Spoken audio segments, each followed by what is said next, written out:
plano umano dati ni Enrique Hill na layasan ang showbiz industry sa kasagsagan ng pandemic. Anya, nang tumigil kasi ang takbo ng mundo ay na-realize nito ang dami ng oras na nawala sa kanya dahil sa kabisihan sa trabaho. Yes. Ayan, Yung pandemic kasi, friendship, diba?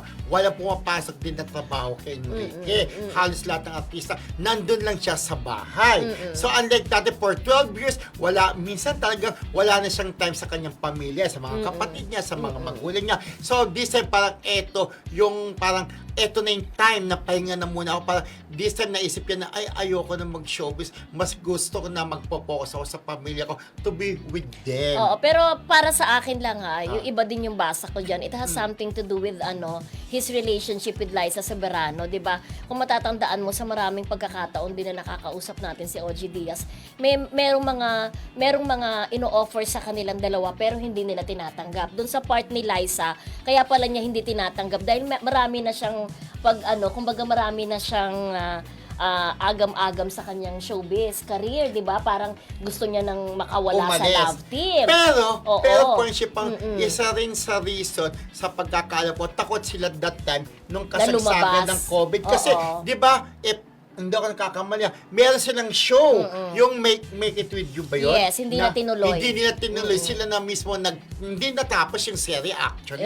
Sila na mismo, ayaw na nang mag-taping kasi natatakot sila na baka mahawan sila ng COVID. Pero that time, parang may problema rin talaga sa samahan nilang dalawa. Ay, hindi Siguro lang yun. Yung ginawa nilang serye na yon, parang hindi na siya kasing lakas doon sa mga unang nagawa nila.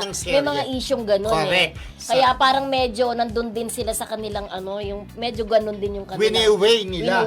Yung, tama na muna. Yung ayaw love na namin. team, yung ganun. Parang iniisip nila na, actually, parang yung katulad ng Jadid, meron silang serye yung huli, hindi rin masyadong nag-click. Ito rin Make It With You, sinasabi nga na hindi din ganun katas ang rating, hindi katulad ng mga nauna nilang serye. Tsaka parang feeling ko, in a way, nawalan din ng gana si Enrique. Kasi may mga ino-offer naman sa kanya, yung Incognito, di ba? Dati, ino-offer naman sa kanya. Dapat part siya nun. Hindi niya yung tinatanggap. Tapos nagbalik naman siyang pelikula, hindi rin masyadong kinagat. Di ba, Rodel? Hindi masyadong Tsaka yung sa Taiwan, isa sa mga entries ng MMFF, hindi rin masyadong yung parang video documentary. At tsaka may bird, ano ba yun? Sa Thailand. I'm not a big bird. I'm not a bird.